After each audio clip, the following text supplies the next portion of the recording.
Okay. Yeah, I was just like rosemary.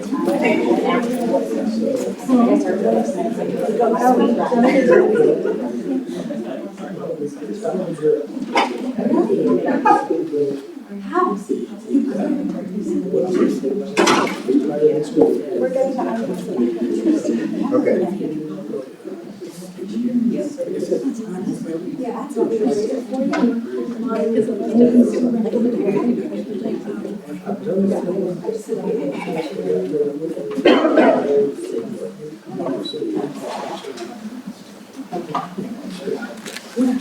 Great. Okay, you ready to proceed then? Okay. So you gonna do a countdown or are we just ready to go? You want to do a countdown? You want to do that? I'm ready to go. Okay. It's the final. When we hit zero, we can start.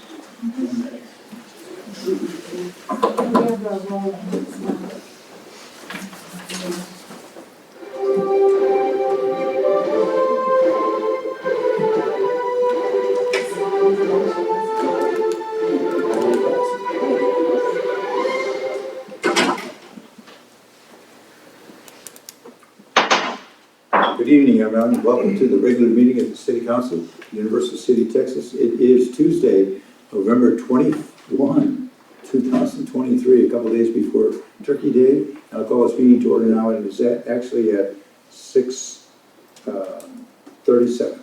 And we'll call the meeting to order and call for a quorum check, please. Mayor Pro Tem Goolsby. Here. Councilmember Buck. Here. Councilmember Bulman. Here. Councilmember Fitzpatrick. Here. Councilmember Najarian. Here. Councilmember Vaughan. Here. Quorum is present. We shall proceed. The invocation this evening will be given by Mayor Pro Tem Goolsby. I'll lead us in the pledges. Would everyone please stand? Please bow. Father, we want to thank you for this beautiful day you've given us. Just the last week has reminded us that all things are on your time, not ours. Thank you for the rain that you've sent. Lord, I personally am thanking you for the beautiful temperatures outside. Lord, we ask that you be with our staff here in Universal City as they deal with the day-to-day operations of this wonderful city that we live in. Lord, we ask you that you give us the guidance to make the decisions up here tonight. Be with us every day as we look at this and we weigh the options that are best for the city. Lord, we ask that you bless our first responders, our military, and their families. Be with them here and abroad. Give them your safety and your protection. That's what we ask for, Lord, and your comfort when necessary. In your name, amen. Amen. I pledge allegiance to the flag of the United States of America and to the republic for which it stands, one nation, under God, indivisible, with liberty and justice for all. Honor the Texas flag. I pledge allegiance to thee, Texas, one state, under God, one and indivisible. Everybody's getting pretty good at that, Texas. Okay. All right. Thanks, everybody, for coming this evening. It's a little chilly, but I appreciate your attendance. We have some new faces out there. That's always really nice to see. And we'll press on. We have a pretty full agenda this evening, but we'll try to get through it as quickly as we can. Starting out, first item this evening, staff portion of the discussion. And I'll ask our city manager for her report and then the staff report. Thank you, Mayor. Just again on the agenda, so we made the modification with the announcements by Mayor, myself, and staff members after citizens be heard and after the public hearing. Then the next item I have is we have 3 reports. We have our fourth quarter financial report and our investment report, and Christine Green will handle that. And I've asked Randy to give you a brief update on the 2022 street projects. Not 2023, 2022 street projects. So, Randy? oh, Randy's going to go first. Oh, sorry. No, you go ahead. Okay. See how you are.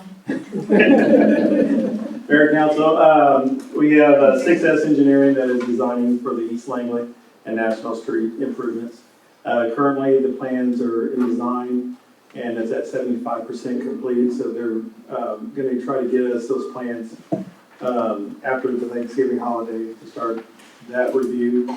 A lot of the coordination is going to be with the gas companies, CenterPoint and Enterprise Gas, that has 20-inch gas lines that we do have to coordinate, submit our drawings to them, get their approval, and with the improvements that we're doing. So there's a little lead time to get those reviews done from them. But we're anticipating once we receive those comments back from both gas companies, that we should probably advertise this sometime in early, middle to late January, and open up bids sometime in Thank you. Thank you, Randy. Thanks, Randy. Steve? Good evening, Mayor and Council. You should have received the unaudited copies of the revenue and expenditures report for the end of the fiscal year for 2023. So as of 9/30, the city has completed its fiscal year for 2023.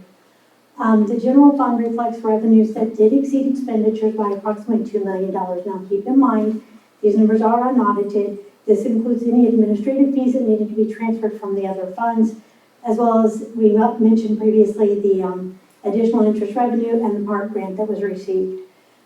General fund ad valorem year-to-date revenue was $8.1 million, or 81% of the budget. Debt service fund reflects revenues exceeding expenditures in the amount of $542,000. The debt service ad valorem year-to-date revenue was $2,080,000, which is 128% of what was actually budgeted. Capital projects fund reflects expenditures exceeding revenues of approximately $474,000. And that could be because of transfers that haven't been made yet. We're still working again on finalizing everything. The utility fund revenues exceed expenditures in the amount of $2.8 million. Water revenues year to date were $6 million, and sewer revenue was $4.7 million. Stormwater funds revenue exceeded expenditures in the amount of $837,000. The revenue from the sewer water revenue is $800,000, or approximately 99% of the budget. There was also a transfer that was made from the golf course to the stormwater fund in order to work on drainage for holes 8 and 9 on the golf course. The golf course fund revenues exceeded expenditures by $809,000. The revenues included tax revenue from the venue tax of $1.7. The investment report, again, includes beginning and ending balances, as well as interest that's been earned throughout the period. Can I stand for questions? Okay, in this particular section we have right now, let me reiterate to the audience here, if you didn't catch it up there, any item that's listed in this section could become an action item without further notice if it's requested through me by one of you council members. But this is an opportunity early on for us to comment to Ms. Queen about what's going on. Yes, Mr. Bell. Thank you, Mr. Mayor. Thank you, Ms. Queen, for being out here tonight for this. Did you say that our ad valorem revenue exceeded our budget by 128%? No, sir. It exceeded the budget by 28%. So it's at 128% of Okay. budget Sorry. for the debt service. So that means we brought in more ad valorem than we had budgeted for. Again, what was budgeted and what was actually provided to the tax assessor's office were different numbers. So let's say we had the 52 cents, for instance. What we presented to the tax assessor's office, or what the tax assessor's office sent back to us, is not what my predecessor budgeted in our budget, which is why the general fund is only at 82% of what was budgeted. Does that make sense? It sounds like your predecessor expected less money based on the tax rate that we established and only planned for that amount, but in actuality, it was more? No. What happened is, what we put in our budget would have been $200,000, for instance, for the general fund and $100,000 for debt service. But what the county, or what the tax assessor's office sent back to us, should have been $50,000 in debt service and $250,000 in general fund. So the way it was budgeted in the budget is incorrect compared to what was actually presented or given to us by the tax assessor's office. Does that make sense? I think so. I just want to make sure that You know, because obviously we go to great pains once a year, great pains to set the tax rate. Right. And if we're getting feedback essentially from the tax assessor and the collector's office, that the rate that we set was either incorrect or that, you know, we should have set a different rate based on information. I want to make sure that, you No, know, that, that the city didn't screw anything up No, or sir, council no. didn't screw anything up. what happened was it was 0.52, okay? The allocation was 0.14 or 0.41 to the general fund and then to the debt service 0.11 or whatever it was. What was put in the budget by my predecessor was incorrectly put in as far as the allocation. So the tax assessor's office sent it to us and said we should have put 0.84 to debt service. Well, she put 0.9, for instance. I see. And so the collections for the general fund are less than what was in the budget. I don't know if that makes sense. Money didn't get distributed properly. Thank you. Okay, Then we can go with that. So the allocation was incorrect. It's Okay. correct. okay. And then I just have one other question because I know it's a huge topic of discussion recently about the golf course and the revenue. You said that the revenues exceeded expenditures for the golf course by 800, is that correct? 809. 809, but that the revenues do include the $1.7 million from the Yes, sir. venue tax? Yes. Okay, But you have to consider too that $650,000 was transferred from the golf course to the sewer fund for the golf course repairs. That'll take place in this fiscal year. And then there was also $306,000 that was transferred from the golf course to the general fund. So that's $900,000. So in reality, if those had been left in the golf course would have pretty much broken even. It made a little bit, but for the most part broken even. I understand. Thank you, Ms. Green. Thank you, Ms. Mayor.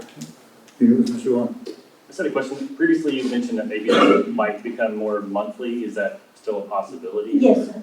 We're in the process of getting everything moved to full cash. We're scheduled to move to full cash in January. So I'm hoping by February we'll be giving monthly reports at the latest. And it'll be more transparent and it'll help council to see where we're at on a regular basis instead of on a quarterly basis. Okay. And I just have a comment for council. Can I do that, or? Sure, absolutely. I know these are preliminary numbers, but there were a lot of surpluses rattled off, like 2 million in general fund, 500 in debt, 2.8 million in utility funds, 800 and something in stormwater, and 800 something in golf. Yet we had a really hard time finding 200,000 to give the property taxpayers a break. So just really hoping that next year we can keep this in mind, that we're accumulating a lot of money. So at some point, we need to give this back to the taxpayers. Thank you, Mayor. Councilmember, can I respond real quick? Sure. Right now, the unassigned fund balance is going to be $15.8 million. What we actually would have needed would have been approximately $16.5 million of unassigned. If you So count we're not capital. going to meet our fund balance policy as of 2023. So we may have to reevaluate the fund balance policy if, we may have to reevaluate the fund balance policy. And I'd be fine with that, and I would love to know what the fund balance actually is, because we don't get that information, and when I ask, I'm refused. Oh, So it's no, I hard can for do that me to- I can start doing that on a monthly basis too. But see, the problem is the fund balance really isn't realized until the end of the fiscal year. And that's what our fund balance policy says is the end of the fiscal year. So I can give you an estimate on a monthly basis when I get those reports, that would work. But as of the fiscal year 22 audit, the unassigned was 14.5. We have $1.2 million that will be added to it, so 15.8. And again, what we need is about 16.3 to 16.6 for the budget, or for the fund balance. There is 670,000 that is assigned to capital projects, as I mentioned before. But I can't, for the life of me, figure out why it's been reserved. So that may be a discussion in the future for council. And you can always come to my office and we can go up the fund balance. That's not a problem. Yes, thank you. I think the whole point is we're trying to straighten everything out. So let's leave it at that. Okay, anybody else? We good? Okay, let's move on to our next item then, which is our citizens to be heard. It's the time the public is invited to, as you can see, as council will speak on any matter not specifically listed for public hearings elsewhere in this agenda, because we do have that as well. And it should be informative only, and no discussion or action will be taken. We do have one individual that signed up this evening, and that is Mr. Bernard Bulman. Mr. Bulman? Yes, Mr. Mayor and council members, city staff, thank you very much, and I hope you all have a happy Thanksgiving. Basically, $1.1 million will be spent in the drainage for golf course holes 8 to 9. That's projected, and essentially we still have collapsed sewer lines in the city of University City. Number two, essentially the nice financial report, and I applaud they moved toward transparency in the finances. It's great. However, the expenses and revenue are not including some of the underreported things that I've mentioned before. And I hope that council appreciates the fact that staff overhead is not accounted for, essentially, basically our past council approval of $668,000 for the 4 years that they reported that they were positive as in the community impact report, have not been accounted for.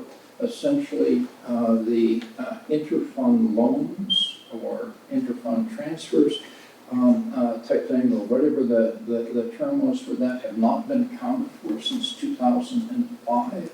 When I asked the city manager for a list of how she got to the $2.2 million since 2005, I never received that list. The other thing I remind you is that the city is pursuing a policy of $4.7 million for improvements in golf course without voter approval. So I want you to consider that very, very seriously whenever you reconcile budgets. Look at the whole deal. Look at the $700,000+ that are spent in salaries, plus the total of $1.1 million that are salaries with benefits, and add that to the expense columns. So I think you have to be very careful, essentially, about what you're looking at. I think what is presented is truthful. However, essentially, you're not getting the full meal deal, if you will. So be very careful about that. Item number 2 for tonight is delving into something a little bit different, and that is Snowfest. Essentially, all the council members, and I think the staff, received essentially a fairly nice, it took me a while to generate the graphic report for Snowfest. So let me just remind you of a few things. That is essentially for the ice and the slides for Snowfest, $22,000. With the scaffolding is another $12,000, so that's $34,000. The total income for Snowfest from corporate sponsors was $27,000. So essentially, Mr. Mayor, with all due respect, the golf course and the EDC has not generated enough, essentially, commercial interest to support our Snowfest, even to pay for the ice and the scaffolding. So basically, kind of go on that, but the number is 17%. 17% is what businesses have supported Snowfest for. The other thing that is of concern is essentially... Sure, you need to wrap it up, sir. Yes, sir. I'm okay, but... The other thing that is a concern is the amount of city hours that are spent on Snowfest. A total of 1,700 hours are spent in Snowfest, of which almost 50% are overtime hours, and that doesn't include Randy's time, okay? And the time that Randy spends on Snowfest is time away from the street projects and so forth, okay? And so it's a critical time of the year for our city. It's a time of the year that we have to really get this infrastructure monkey off our back a little bit. Thank you very much, Mr. Mayor, and I appreciate the time and have a very happy and safe Thanksgiving week. Thank you, Mr. Wilson. Okay, anyone else would like to address council that didn't have a chance to fill out the form? All right, let's press on to our next item. We're going to have a series of public hearings. And the public is invited, obviously, to address each one of them. None of you has signed up, but maybe when the presentations take place, that'll trigger your interest. So you're certainly eligible to open up the public hearing and anybody can speak about it. No discussion or response or deliberation will be taken on the topics at this time. We're just going to have the public hearing and then we'll address those when we get to specific items during the rest of the council meeting. So the first item is number A. It's a public hearing PC 590, issue 016. Request for a specific use permit at 916 Coronado Boulevard, Coronado Square Shopping Center, to allow a healthcare office use in a C2 retail district per zoning ordinance 581. So I'll turn this over to Mr. Casada. Michael. He's going to make a comment, then I'll open the public hearing for anybody that wants to address it. So Michael, go ahead. Yeah, thank you. You pretty much summed it up in a nutshell. However, the applicant is here and they would like to make a presentation. So I'm just going to hand it off to them and let them Please let them do it. Yes, ma'am. Good evening, Mr. Mayor, Councilmembers. My name is Caroline McDonald. I'm with Brown McDonald in San Antonio, 100 Northeast of Fulton, here on behalf of the property owner. Make sure we've got enough volume for her, because we're really hard to hear. Closer. Can you speak into that? Because we're going live, so. Okay, no problem. I can speak louder. Okay. There you go. Again, here on behalf of the property owner for the specific use permit for the dental office in Coronado Square. Sure everyone's aware what the property is, Coronado Square Shopping Center at Coronado Boulevard and Pat Booker. It is just one suite inside the shopping center. The specific use permit is to allow for healthcare offices, and this will be a dental office. The property is zone C2, and the tenant will occupy about 3,400 square feet in suite 916. The zoning code allows for a health office with a specific use permit. The land use is retail for the entire shopping center and the suite. Just as some background, there were 2 previous dental offices at this suite. The last one recently vacated, and they do have a new tenant that has an existing dental office at Nacogdoches and O'Connor in San Antonio. It's called Sunrisa Dental, and they will be opening their second location here. It's not a chain. It is owned by one dentist. Here's a map of the shopping center. There's a suite highlighted, and this is the layout from actually the previous dental office, but the new tenant will be moving in and using the layout as it was. So with that, I am here to answer any questions, but I respectfully request your approval tonight. Okay, what we'll do is I'll open up the public hearing and close the public hearing, and then when we get to the action items, they'll have a chance to address it to you. Yes, sir. Okay, yes, ma'am, thank you. Okay, it is now 7 o'clock. I'll open up the public hearing. If anybody would like to address council on this particular request? Okay, I'll just go ahead and close it at 7:10, 7 o'clock, 10 seconds. All right, so we'll move on then to our next item, public hearing on item B. Is PC 591. It's a zoning change to 51, a request for an amendment to the future land use plan from OS Open Space to CS Commercial Services for approximately 1.741 acre tract of land situated at County Block 5053, City of University City, Bear County. Being a portion of that certain 37.73 acre tract described in instrument to the University City located recorded in volume 13260, page 1789, the Bear County official public records, being all lots 3 and 902, block 70, a proposed CFA UC subdivision located at 700 Kitty Hawk Road for zoning ordinance 581. That's a lot of stuff, but we have to get it all in there for the record. So, Michael. All right, thank you, Mayor, Council. So as you mentioned, this is a city-owned property that is in between the Walmart entrance and St. Matthews, and it's like I'm going to walk over there. your permission, unless you want to pull up the PDF, so the first item, please, to the left. Yep. Thank you. So this pretty much sums up what the request is. It is a 1.74 acre parcel that the city is, as I mentioned, the city is owning. We're looking to plat this, which did get approved by planning and zoning at the last meeting, in order to make this a notable lot for potentially a restaurant use with a drive-through. We think it's a prime location off of Kitty Hawk leading to Walmart, as well as the potential reunion commercial development or mixed-use development at the back. This, in order to do so, it is currently zoned open space, so we need to approve a future land use plan amendment and a rezoning from open space to C3 commercial services. The reason why C3 as opposed to C5 is that Walmart and those commercial properties that are fronting Walmart are zoned C3, so we want to make it compatible. C5 is highway commercial, it's a little too far from the expressway. So that is the request that the city is making. Future land use plan change from open space to CS commercial services, and a zone change from open space to C3 commercial services. And we can just show you, I think this was in the packet, if you can go to the third PDF, please.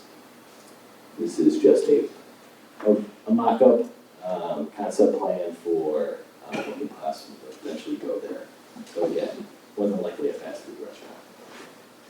Again, we need to do, it's a FLUP and a zone change, but we do address them separately. So let me go ahead and open up the public hearing at 7:04. Anyone want to address this issue with council? Okay, good. 7:04:05.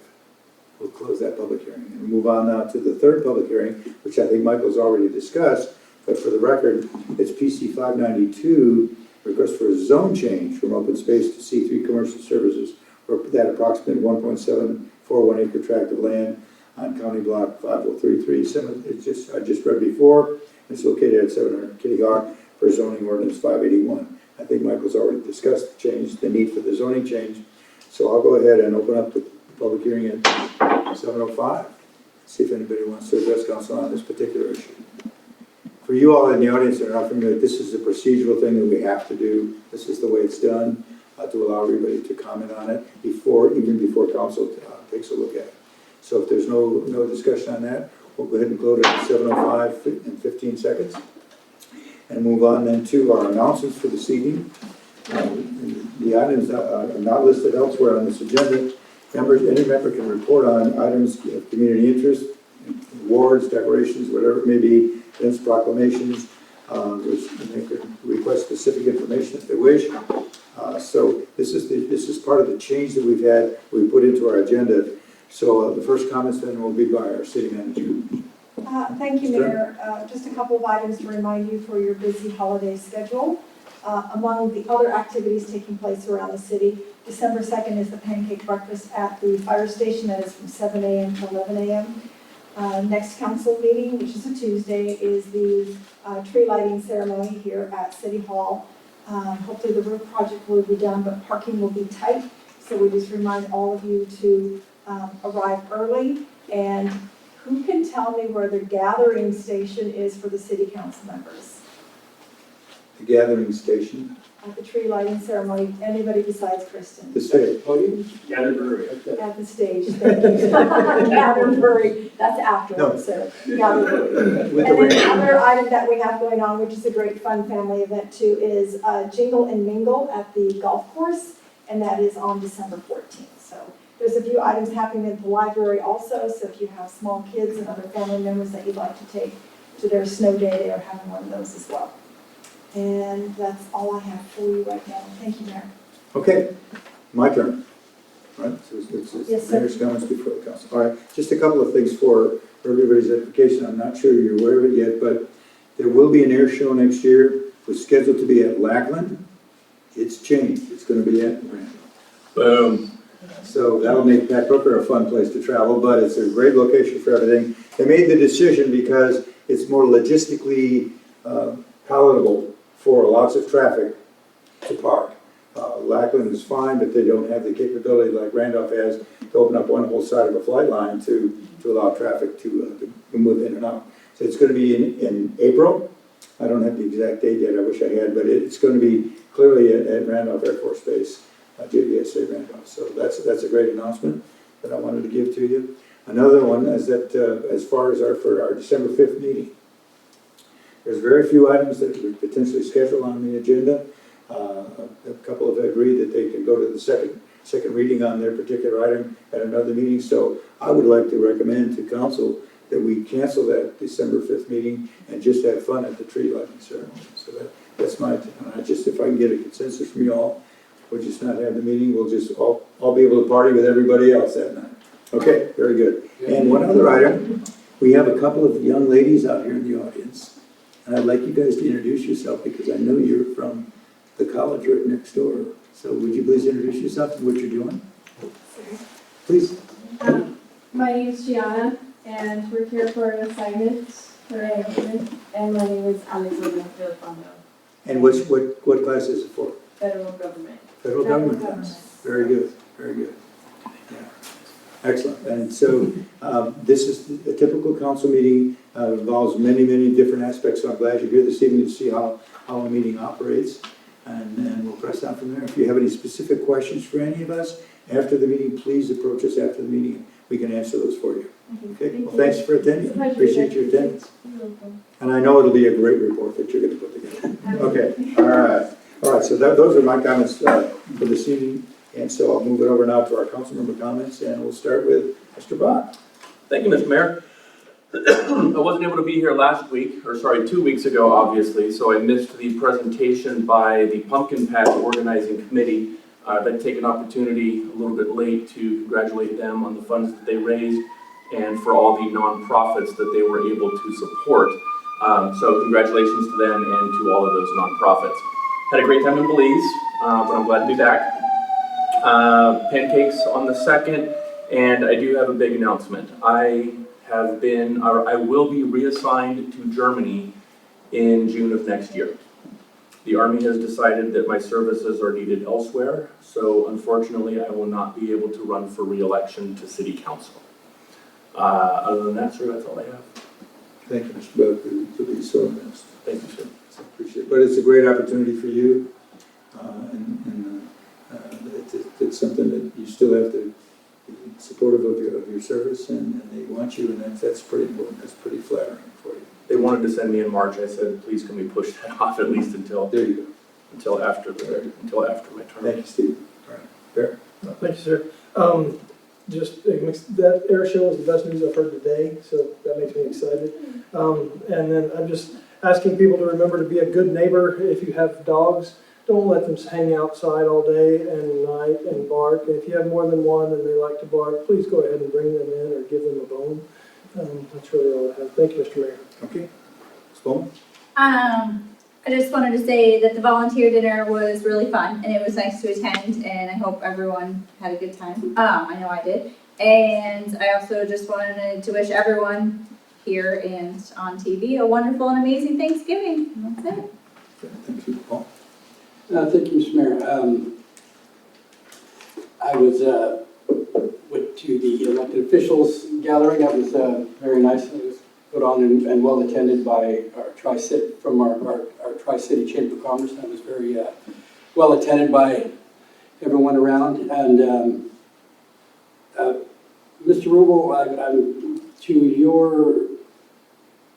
to your comment on the Snowfest, comments on the Snowfest, I'm not, I don't have anything to say about your numbers. I'm not saying that they're right or they're wrong. I as far as what it brings in or what it doesn't bring in. That just hit me. I wanted to make the comment that as a city, we put on events. Everybody loves to have events in their city and get the community together. We have lots of things we put on, from Easter egg hunts. We have movies in the park. One of our Snowfest is getting bigger every year. And I just wanted to add that from what it doesn't bring in financially on that particular day, I think you're bringing up some numbers, or not bringing up some numbers that can't be quantitative by the taxes that these vendors pay to the city, the people that come out and see Universal City for the first time. Every city needs a gathering, especially when we have a lot of volunteers and having pride in their city and having functions. Yes, we'd like to all to make money, but they don't always do that. Not that they can't in the future. And maybe that's something to look at. But at the same time, the amount of people that come in here and see Universal City and say, you know, hey, next time you go down, you got to go to Universal City, have this snowfish, you got to go see it. Brings people, they leave, they go to our gas stations, they go to our restaurants, they find a restaurant that they like and they keep coming. Maybe they come in and they say, you know what, people have told me about this and I would like to make this my future home. So there's a lot of things that don't quantitate in just the numbers, and I just wanted to bring that up too. And I'm very proud of some of the things that we put out here. But that's all I have. Thanks, Fitzpatrick. Yeah, thank you. I also wanted to make a comment about the volunteer dinner. It was a really great event, and it was awesome to be around so many people that care about their community and volunteer and help out. But I also, when I was thinking and reflecting on that, I also recognize that people who are here also care about the city and are also paying attention and coming out and educating themselves, and people at home that are watching this are also doing the same thing. So I think all of you guys also deserve to be recognized for paying attention to what's going on in the community that you live and trying to make it better. And also, happy Thanksgiving. Thank you. Mr. Vaughan? Nothing for me, Mayor. Okay. All right. Those are our comments for this evening. So we'll move on to our next item, which is the consent agenda. There are quite a few items on the consent agenda, and there matters are routine. If anybody wanted to pull a specific one off or to address separately, I've had a couple of comments on that item B and C. We'll pull those, and we'll go ahead. And has anybody else had any other items that they want to pull? Yes, sir. If you would pull item H, it is the code of conduct policy. H? Yes, sir. Okay. All right, very good. Anyone else? Okay, so let's act on items A, D, E, F, G, and I. Move for approval. Second. By Mr. Vaughan, second by Councilmember Najarian. Any other discussion? All right, let's go for the vote on those items. Councilmember Vaughan. Aye. Councilmember Najarian. Aye. Mayor Pro Tem Goolsby. Aye. Councilmember Buck. Aye. Councilmember Bulman. Aye, sorry. Councilmember Fitzpatrick. Aye. Okay, those matters passed. Let's open up now item number B. That's the ordinance 581, the PUD, related to the 29.5 acre property located at the southeast corner of Loop 1604, Access Road and Westburg Boulevard. So that item was brought up by Mr. Vaughan. No discussion, just a vote. Just a vote? Okay, we'll have a vote on that unless there's any discussion by anybody else. Council. All right, let's call for the vote then on this item. I don't have a motion or a second. Motion to approve. Oh, I'm sorry, we have to have a motion. Excuse me. Second. Motion and second by Member Goolsby, second by Councilmember Fitzpatrick. All right, now we'll call for the vote. Mayor Pro Tem Goolsby. Aye. Councilmember Fitzpatrick. Aye. Councilmember Buck. Aye. Councilmember Bulman. No. Councilmember Najarian. Aye. Councilmember Vaughn. Recusal. Okay, that item passes as well. So let's move on then to item number C. That's ordinance 581, PUD 2023, related to a 12-acre property located at 2280 Patrick Road and rezoning said property from C3 commercial district, excuse me, from, let's see, let me go ahead and read the whole thing, so make sure we've got it right here.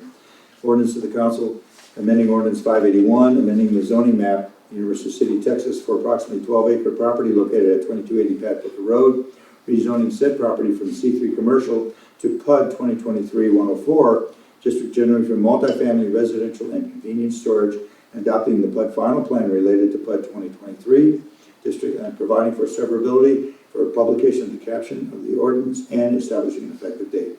This was brought up by Ms. Bulman. Just a vote. Just for a vote? Okay, I'll need a motion then. Motion to approve. Okay, motion by Member Goolsby. Second. Councilmember Buck, Councilmember Buck. Okay, any discussion by anybody? Yes, Mr. Najarian. Yeah, I'm sorry, I'm a little confused. If we're bringing things up there's no discussion on them? One is a recusal and I can't consent because I voted no last time. I think it's a procedural thing, and I can understand that. okay. All right. Any discussion further? All right, call for the vote, please. Mayor Pro Tem Goolsby. Aye. Councilmember Buck. Aye. Councilmember Bulman. No. Councilmember Fitzpatrick. Aye. Councilmember Najarian. Aye. Councilmember Vaughan. Aye. Okay, that motion passes. Then we'll move on to item H, which is asked for by Mr. Buck, Resolution 956, 2023, establishing a code of conduct policy for elected and appointed officials. Your comments, sir? Thank you, Mr. Mayor. I watched the video discussion from 2 weeks ago when I wasn't here and wanted to share some of my thoughts about this. One, I disagree that we need a code of conduct. I think that we could summarize our code of conduct as comply with the Texas Open Meetings Act, represent the residents of Universal City to the best of your ability, be a good person, don't be a jerk, act ethically and morally. And that could summarize the code of conduct for the city council and the various members of our boards and commissions. I take specific exception to the procedure about discussion of city business by city council members outside of an open meeting. And in my discussions with the TML lawyer at the beginning of my term, I asked him specifically about my meet and message events. At the time, I was the only one doing them. And I asked him about having some of my fellow council members with me, and does that bring a potential for a violation of the Texas Open Meetings Act by creating getting close to creating a quorum. He asked me some clarifying questions about how many members do we have on city council, and I said 6 members and a mayor. And he said, well, then in that case, you can have you and 2 other of your council members with you at a meeting, and you can all discuss the city business of an upcoming election with the residents of the city and amongst yourselves. You just have to be careful then and avoid any future discussions with any of your fellow council members, because then we go over the walking quorum limits. So my concern is that by restricting our abilities to have one-on-one conversations about how I feel or another city council member feels about a potential issue that is going on within the city, the Texas Open Meetings Act specifically allows for that type of discussion, and even between up to 3 members of our city council. So for us to unilaterally amongst ourselves further restrict ourselves beyond the provisions of the Texas Open Meetings Act, I think it's unnecessary. So I would ask my colleagues for consideration of removing that provision completely, or to simply say city council members will comply with the Texas Open Meeting Act regarding discussion of matters outside of an open meeting forum. Okay, so thank you. Keep the discussion going. Yes, sir, that's my comment, and I yield. Yeah, thank you, Mr. Buck. And he's talking, just so we're, point of clarification, he's talking about sub-point 6. So you can get to your agendas on that. Yeah.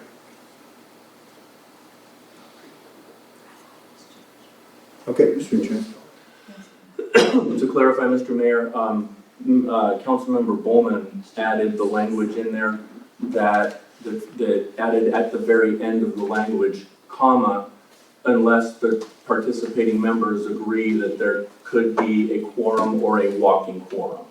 So I don't know exactly what the intent was with that, but it sounds like anytime if I meet up with Councilmember Fitzpatrick for some reason and we discuss city business and we both say, okay, you and I are talking now, so we need to limit this discussion to just keep it between you and me. If that meets the intent of the additional language at the end of that procedure, then I can see that and I can concur and vote yes on this. But it seems like there has to be some sort of discussion, and I think that would be covered under all members of city council and the boards and commissions will comply with the Texas Open Meetings Act regarding the conduct of business outside of an open meeting. Okay, Ms. Bowman? The way I read it is just that, yeah, like as long as you've agreed with each other. That way it protects other council members if they say, hey, Ashton, I don't really feel comfortable talking with you just because I'm afraid we might have a walking quorum. It leaves that door open for them to be able to be like, well, in the code of conduct, like number 6 says, unless we don't agree with each other and I just want to take, I don't feel comfortable. So it kind of gives council members an out if they don't want to be a jerk and just kind of protect themselves from not having to speak with one of us if they don't want to. So that's kind of why I wrote it that way, just that way if you agree with each other, if you say, hey, yeah, I'm gonna, you and I are gonna have this conversation, are you okay with that? And then you say, yeah, I'm clear. But if you're like, well, I'm not sure, then you can go back to number 6 and it's just an easy out. This is why I wrote it that way, since I was told that was a concern for potential council members, that they were concerned about talking to someone and not being protected if they had that conversation. So instead of just saying, hey, Ashton, I don't want to talk to you, this kind of gives them a little bit of protection so they don't have to be a jerk. I mean, I don't find it jerky, but that was kind of what was presented to me, was some council members had an issue with possibly being into a walking quorum and they didn't want to feel uncomfortable. And I agree, that should always be a concern, right? So if I meet with Councilmember Vaughan and we discuss fiscal matters or something like that, obviously we would have to have that discussion about we need to limit our future conversations with any of our other council members so that we're both absolutely aware of that. I think that's a common sense thing that we all should be doing no matter what. Anytime we would have a one-on-one discussion outside of a city council meeting, that we would have that provision somewhere during our conversation to ensure that we avoid creating a walking quorum at some point in the future. Okay. Well, I'm not going to fall on my sword over this. I just wanted to ask about it and get the feedback from everybody else about. And I know that this was put together from kind of a Frankenstein document put together from a bunch of other. And thank you, Ms. Turner, for putting it together. Thank Maribel for doing it. All right, well, I take that back then. Unthank you. Maribel, thank you very much for putting that document together. But, I do recognize that it was sort of a Frankenstein document from other places.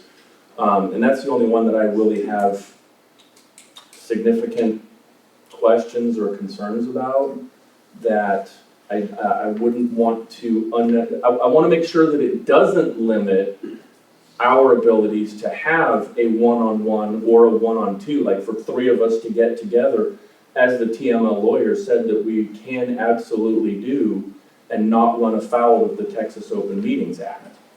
So amongst ourselves, the way that that's written here, do we all feel that we could still do that and not be in violation of the council members' code of conduct? All right, let me see if anybody else wants to Yes. weigh in on this item. Thank you, Anybody Mr. else want to weigh in, Mr. Theodore? Yeah, I see where you're going with that, and I would, I just want to make sure that we stay within the law, and basically, I just wanted some feedback from our council on, what was said here, because the way it's put, yeah, I don't have a problem with that, but and it is nice to be able to discuss some things, but none of us want to ever be in a position where we even come close to violating that or have a possibility of. I mean, because we all know that the Open Meetings Act is you're in violation. This is a job we all love, but that's something we can go to jail for. So it's nothing that we just want to mess around with.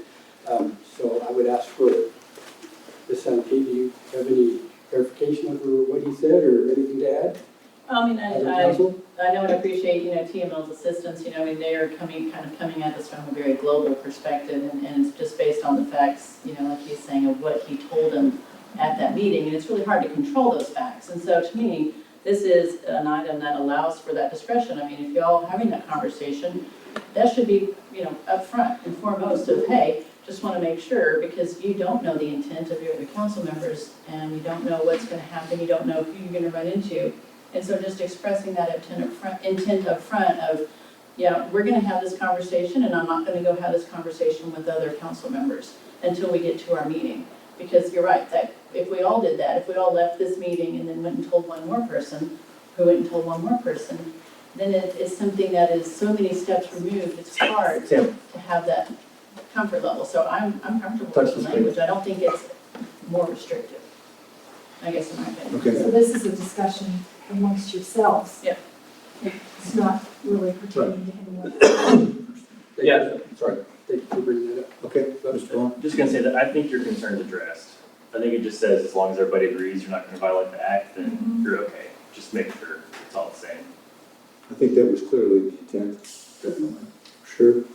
Mr. Goolsby? Just because I'm trying to make sure that everything's kosher.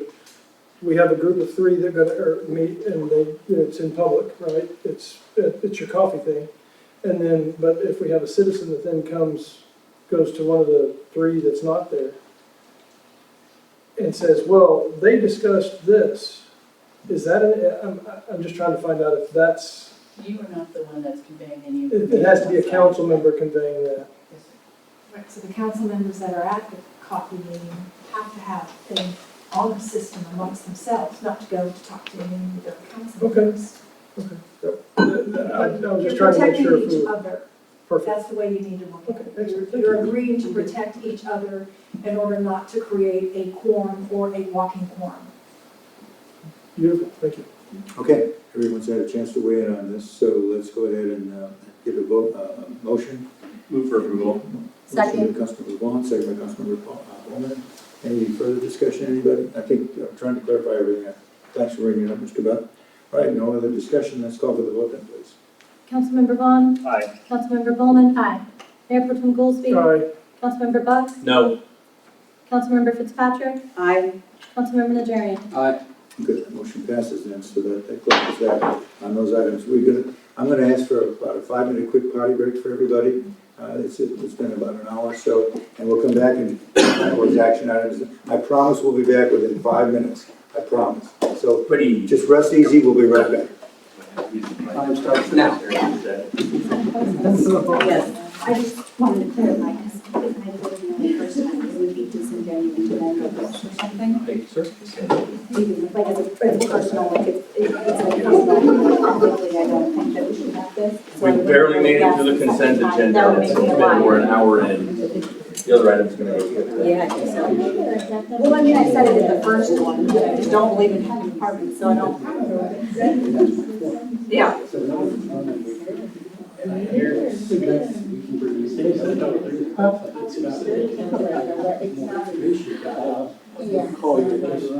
We're just doing it now, so it's on the record. But the next time we consent to vote yes. But I'd be consented to vote yes. I can't consent and say yes when I voted no last time. Does it? You get what I'm saying? Like, because this is second reading. So if the second reading I voted yes, that means I'm for it, even though I'm not for it. So. Yeah, you just wanna go on the record as having, Yeah, if as anyone ever being looks this up, if consistent. anyone ever says, oh, she voted for these apartments, I'll say, no, I voted twice and I was not for these apartments, I never voted for apartments.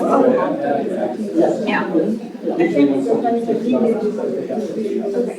To add, yeah, I just want to make sure I'm always on the record for yes. I didn't know I was gonna change anyone's mind, so I was the only no, you know, so it's just. I was going to say, I think a lot of people end up taking things off the consent agenda because they would like to consent everything else, but they can't consciously vote for something that they're. So that allows. That's what I was trying to, it's not that I was trying to convince anyone. Yeah, flexibility. Yeah, then I would have said this is why, yeah, I just knew it wasn't gonna, yeah. Yeah, I just didn't have anything that I was gonna be like, I just. You came in after. Yeah. Yeah, I definitely get that, I said, I didn't have it, so I don't need a partner. It's all of it. I feel like you're stuck.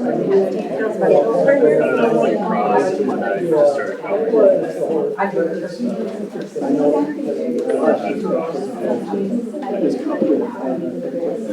Oh, yes, yes, thank you. That's why I told. After I change my shirt. When you're hanging around with grandkids, that's what you say. I get that.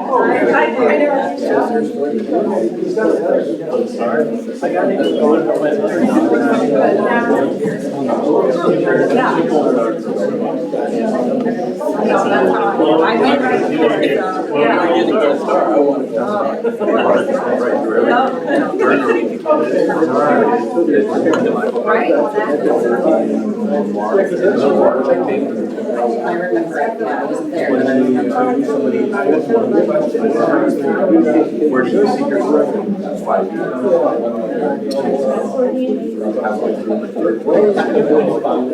This is relatively unexpected. I knew it was a possibility.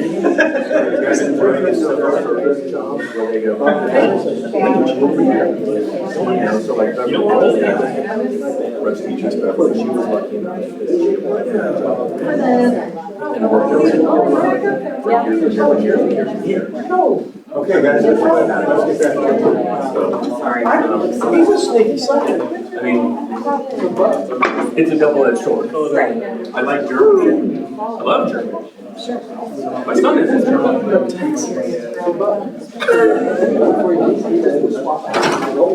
And you go? All right. Everybody, let's reconvene. And we'll move on to our action items. And the first, these are all related to the public hearings that we had. So the first one is tab number B, well, 3 of them are. That's 655L 2023 at 916 Coronado Boulevard. It's an ordinance approving a specific use permit to Sunrisa Dental for the, is it Sunrisa, is that the proper way to pronounce that? Okay. For healthcare offices at C2 Retail District on property located at 916 Coronado Boulevard, University City, Texas. And providing for non-severability and establishing an effective date. So this is the result of the first public hearing. Move for approval. Second. Hold on. Wait a minute, I have a motion and a second, and we'll move it up. This is an entire Who made the text motion you gotta to read approve? here. Pardon? Move for approval. Motion made by Councilman Goolsby. Who was our second here? Ms. Bulman, second by Ms. Bulman. Okay, discussion. No, sir. All right. I was only gonna say that that Mr. Casada goes to all the trouble to put together this motion to approve language. And then we just go, move to approve. Motion to approve per his language. Basically, it's what I just read. Yes, sir. Okay, all right. See, we do have fun up here. Okay, all right, that motion's been made and seconded. Any other discussion? If not, let's call for the vote then, please. Mayor Pro Tem Goolsby? Aye. Councilmember Bulman? Aye. Councilmember Buck? Also, aye. Councilmember Fitzpatrick? Aye. Councilmember Najarian? Aye. Councilmember Vaughan? Aye. That motion passes. Looking forward to the dental facility. Thank you very much. All right, tab number C is ordinance 632, PC 591. It's a future land use plan for 700 Kitty Hawk Road. An ordinance amending the future land use plan to change land use designation to property located at 700 Kitty Hawk. Lot 3, Block 70, CB 5053, and Lot 7902, CFA UC subdivision from OS Open Space to CS Commercial Services, providing for severability and establishing an effective date. After conducting a public hearing on the request for an amendment to the future land use plan for the property at 700 Kitty Hawk Road and receiving the Planning and Zoning Commission's recommendation, City Council has considered the request and moves to approve PC 591, ZC 251, and the amendment to the future land use plan from OS Open Space to CS Commercial Services for the subject property with the following conditions. That City Council approval of the zone change from open space to commercial services district will also take place. All right, is that your motion? That is my motion. I'm almost afraid to second it, but I'm gonna anyway.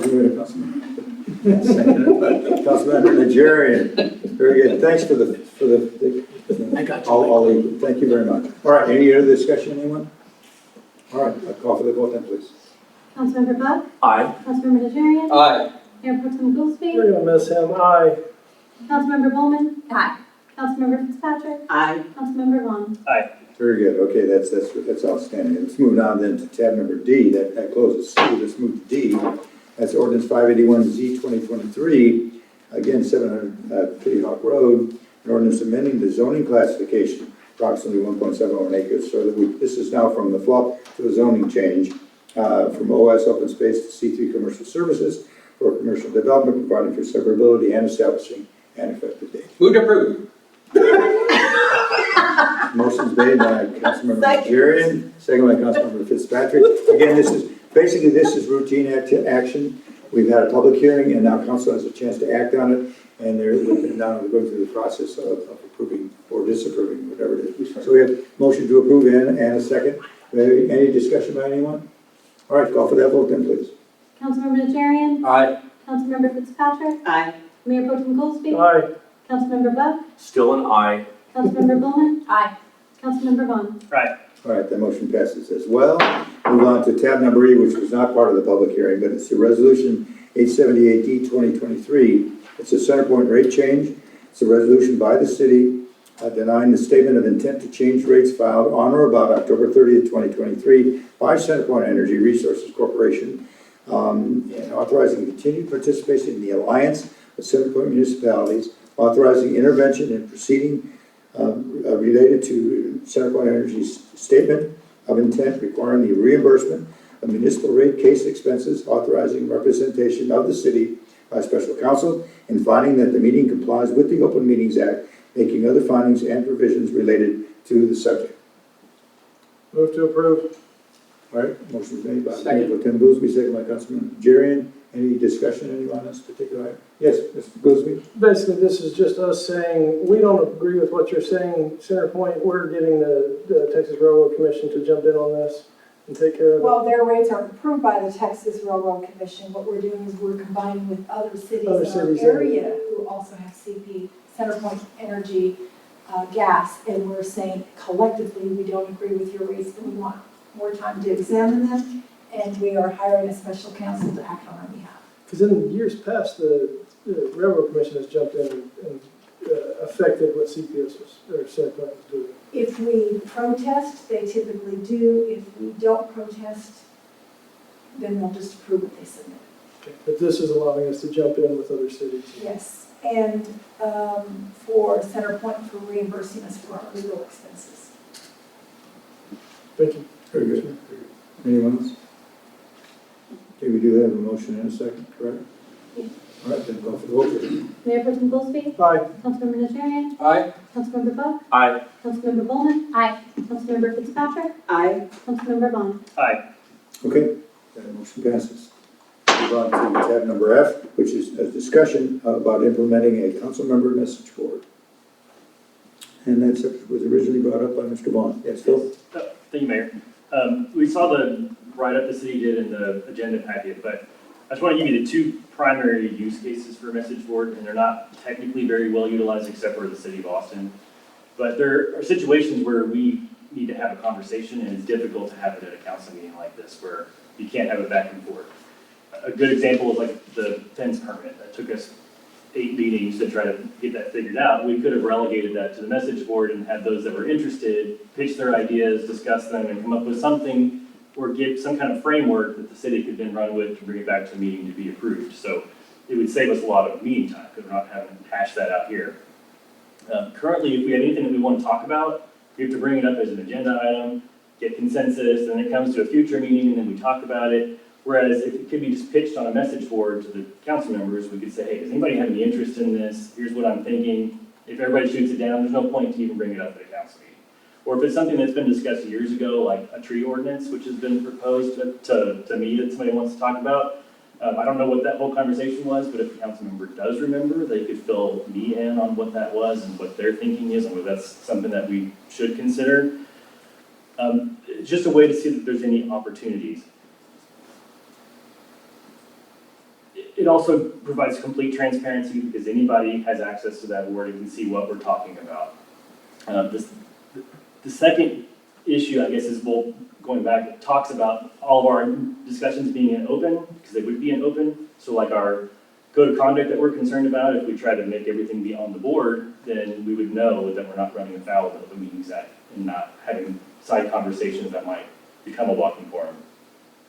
The other use case, that use case is just us having a conversation. The other use case is posting the agenda on there where council members could ask questions. That would take staff time, so if we wanted to use it that way, The benefit of that is we get to all see those questions. Staff only has to answer them one time, and then the public gets to see those questions too. So then when we come to the meeting, we don't have to ask those questions and drag it out. A lot of times there's kind of show questions, like somebody said they wanted me to ask this, so I'm gonna ask it at the meeting because they asked it, but if we could ask it on the message board and get an answer and dispense it and have them satisfied, that would make these meetings go faster. It just also keeps council members from the staff having to deal with each one of us asking questions. It would just be one repository for those questions. Another benefit, I guess, is transparency, but the citizens can see what we're talking about. So when they come to a meeting and want to maybe talk about it, they have an idea of where we might be leaning. They can see what's on there, they can see the discussion, and they can provide more informed consent before having to speak without really knowing anything about the agenda item. The staff had some concerns, mainly about their time, but in the local government code, we as a council get to decide who participates on this board. Obviously, we get to participate, but then we designate what staff, if any, are going to participate. So if we're concerned about staff time, we can say it's only council members, no staff can post.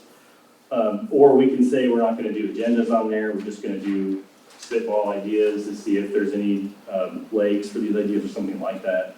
No one has to participate on the message board, but obviously the more that participate would make it more beneficial.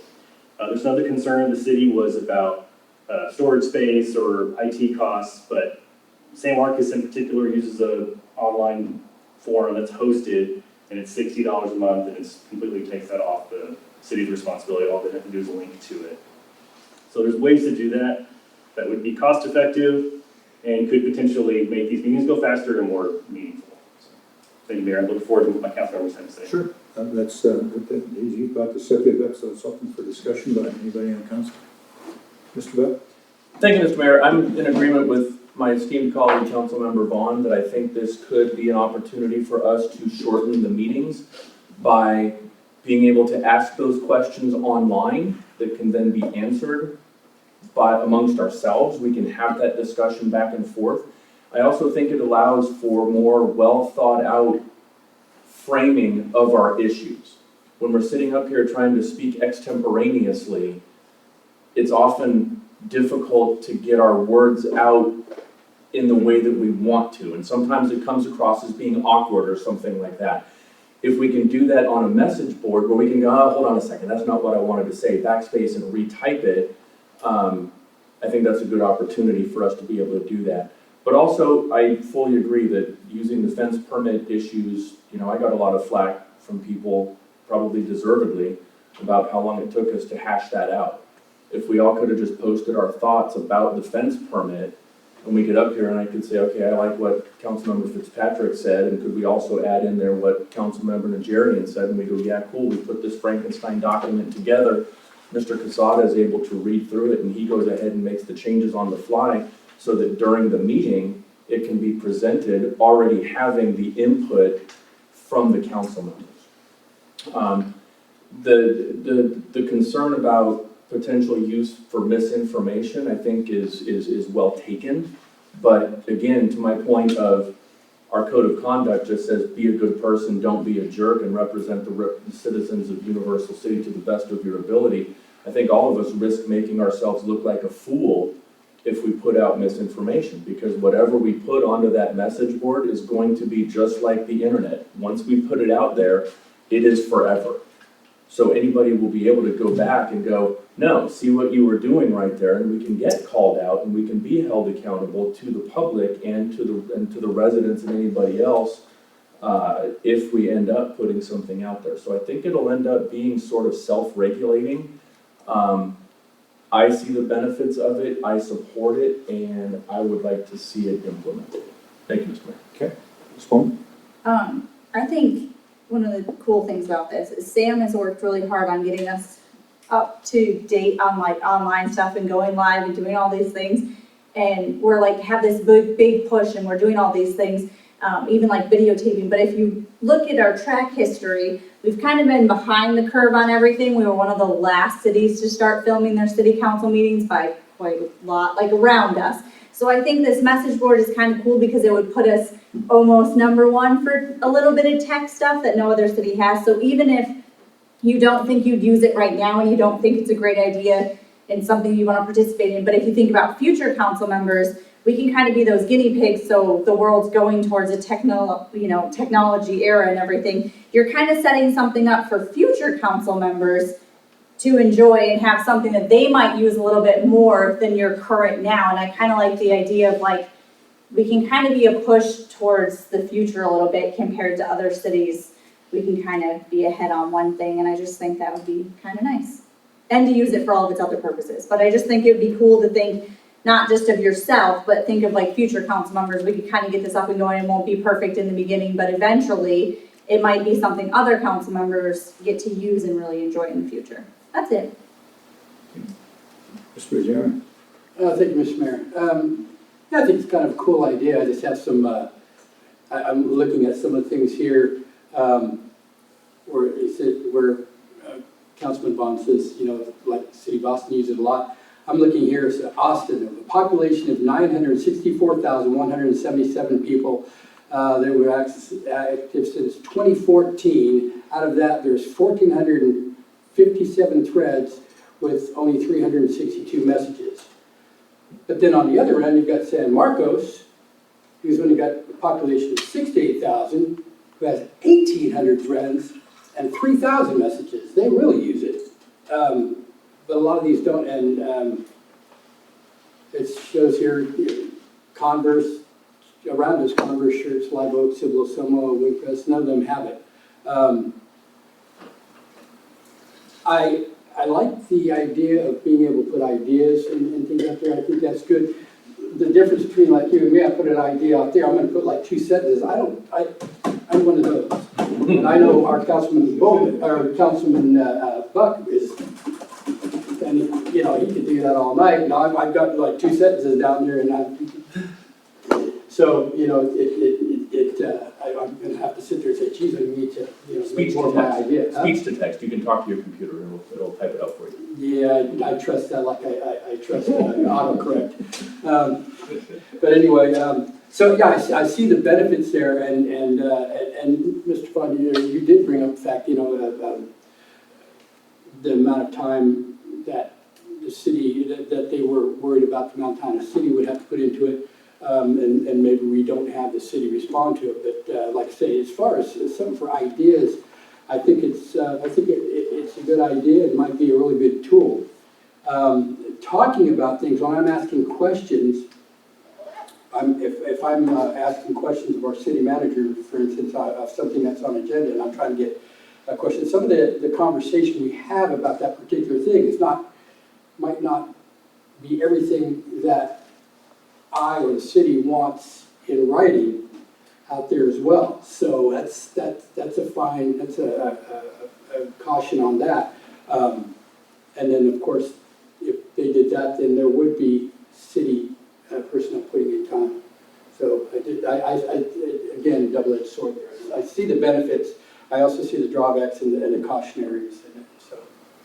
Okay, Mr. Fitzpatrick. Thanks, Paul. I was going to say, I think first, one of the things that happened for me is the change on our agenda format has really benefited the time I've spent preparing for council. Before this, with all of the 300-page packets, I spent a lot of time getting ready for council, talking with Kim if I had any questions. And honestly, I was thinking at the time, before that had changed, the thought of having to monitor a message board just felt more intrusive on my time. So not that I wouldn't want to participate, it would just be one more thing that I would feel like I'd have to do, that I was kind of coming from it as a point of like, I really have enjoyed the last couple of agendas. On the message boards I looked at, they used it to ask questions specifically about agenda items. Like I specifically kind of drilled down into San Marcos. Are there cities that are using it in the way that you're speaking of, that is kind of fleshing out ideas? Austin is doing that? And are those paid council people? I mean, is that a full-time job for them? It is, yes, they have staff. If you look at some of the postings, they're done by their staff members. Okay. I guess I would ask for more time to go in and look at Austin, because I really honed in on San Marcos just because it was a smaller size and it looked like they were using it more frequently. because I want to make sure if we do adopt a tool, that it's something that we're using and it makes sense and it's not just one person that's posting thoughts. I'd like to flesh it out a little bit more in my head and do more research. That's kind of where I know this is just a discussion item, but that's kind of where I'm coming down from now. I'll do more research. I'm very cautious about the time it might take. Mr. Buck? Thank you, Mr. Mayor. To the points that both my colleagues made, first for Mr. Najarian, that this wouldn't limit our ability to engage one-on-one with Ms. Turner, in a separate setting, right? This is only stuff where we would want to share our ideas with our fellow council members so as to speed up the process and take care of some routine items sort of ahead of time, that we can ask for somebody's clarification. Hey, Mr. Najarian, you asked for this item to be put up on the agenda for a discussion item. Would you care to go ahead and elaborate ahead of time so that we can see what your thoughts are? And that'll speed up a discussion item that we can all be kind of familiar with your thoughts about a particular agenda item that you've requested to add in there. But we can still absolutely engage, as we have been, one-on-one with Ms. Turner in the lead up to the city council meetings. I did do my research, Ms. Fitzpatrick, about the Austin one, only because I've been looking at this for months now, since the idea first came up.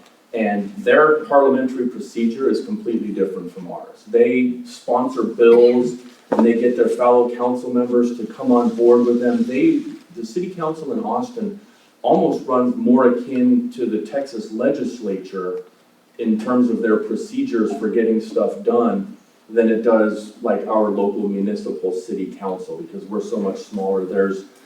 They've got, as Ms. Turner pointed out, they've got paid staff and assistants and chiefs of staff and all of that kind of stuff. So yeah, kind of a two different types of systems. But yeah, anyway, thank you, Mr. Mayor. I support the message board proposition. Okay. Barry, did you want to weigh in on I'm an old dog, that's a new trick. Excuse me, sorry. No dog, no trick. That's insightful. Sorry. Okay. Again, this discussion, I'd like to see us. I'm not sure if that, I'm sorry, I'm not sure if that's for me, so I wouldn't be on there. And if I did, I'm afraid I might end up like I'm a keyboard commando and say, what do you think? And I don't want to be that guy. So that's where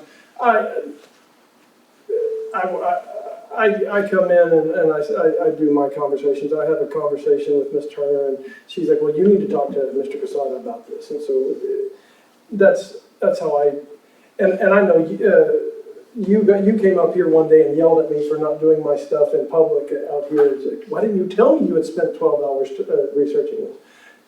Because I did that back here. And so that's how I've always been. I'm sorry. One of the items to consider is it going to streamline the process? I know Mr. Vaughan brought up the fact that it would probably help in some meetings and some of the timing that's happened in our meetings, because they have been some of marathon type meetings for a long time. Not a long time, but for a while. But we've had huge items on the agenda as well. So it's the more agenda items you have, the more time it's going to spend. So I would like us to consider to take just do a little bit more background, as Mr. Patrick would like to do, and see. Let's bring this back up again as a discussion, and then maybe we can go to an action if we need to. What staff has commented on, and there's some valid points that I think that they brought up as well. And if we could do something that's going to be more transparent and allow us to interact in a way that's still totally legitimate without having to be up here on the dais, then I'd be all for it. Would be all for it. So if you agree, let's go ahead and look at this. Probably one of my meetings in January to discuss again, and then maybe take some action based on that. All right. Does that seem certain to everybody? Okay. Let's go. That's perfect. All right. Very good. All right. That concludes our action items for this evening. We're going to go into executive session pursuant to code 551-72 regarding the purchase of value of real property if deliberation in open session would have a detrimental effect on the position of the corporation in negotiation with third party and for attorney consultation pursuant to 551-71-2 regarding the 43 acres of vacant undeveloped property owned by the city of Universal City 33.3 acres located at Loop 1604 and Bird Boulevard. So we're going to executive session on that. We'll try to be back as quickly as we can. So this is an item that we do need to discuss individually as a group in a private type of setting. So we'll go ahead and go at 7:55. We'll be back as quick as we can. Sorry. Chairs everywhere, I know. Excuse me. Get it together. Hey, thanks.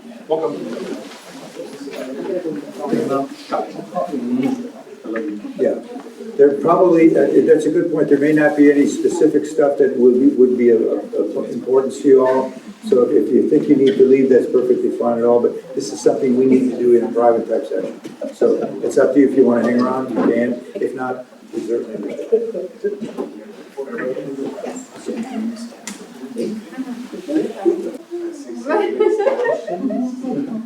Thought you were about to take a nap.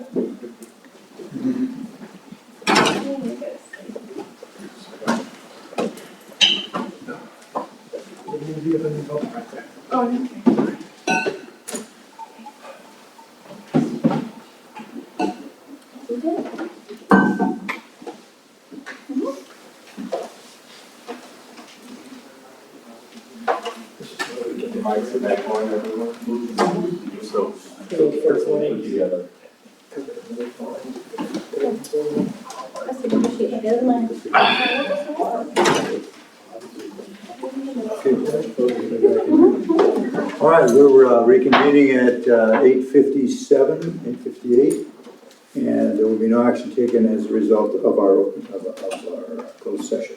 So that it concludes our entire business for this evening, everyone. So it is now 8:59, and this meeting is adjourned.